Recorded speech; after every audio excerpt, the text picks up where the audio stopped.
শীতের পড়ন্ত বিকেল, আর আজকের এই বিকালে আমি আছি আবহমান গ্রাম বাংলার চিরচেনা মেঠো পথে।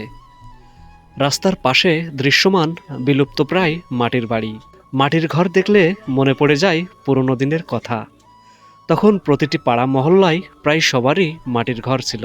বিদ্যুৎ ছিল না, তবুও গরমের দিনে এই ঘরে শুতে কোনো প্রকার অস্বস্তি বোধ হতো না। মাটির ঘর ছিল এসির মতো ঠান্ডা আর বেশ আরামদায়ক। রাস্তার পাশে ছোট একটা পুকুর, বেশ চমৎকার লাগছে। রাস্তা দিয়ে হাঁটছি আর উপভোগ করছি শান্ত শৃঙ্খল গ্রামের শান্ত প্রকৃতি। শীতের বিকাল, তাই গাছে গাছে খেজুর রস সংগ্রহের জন্য ভাড় পাতানো, ওদিকে গাছেদের রস সংগ্রহের জন্য ব্যস্ততা।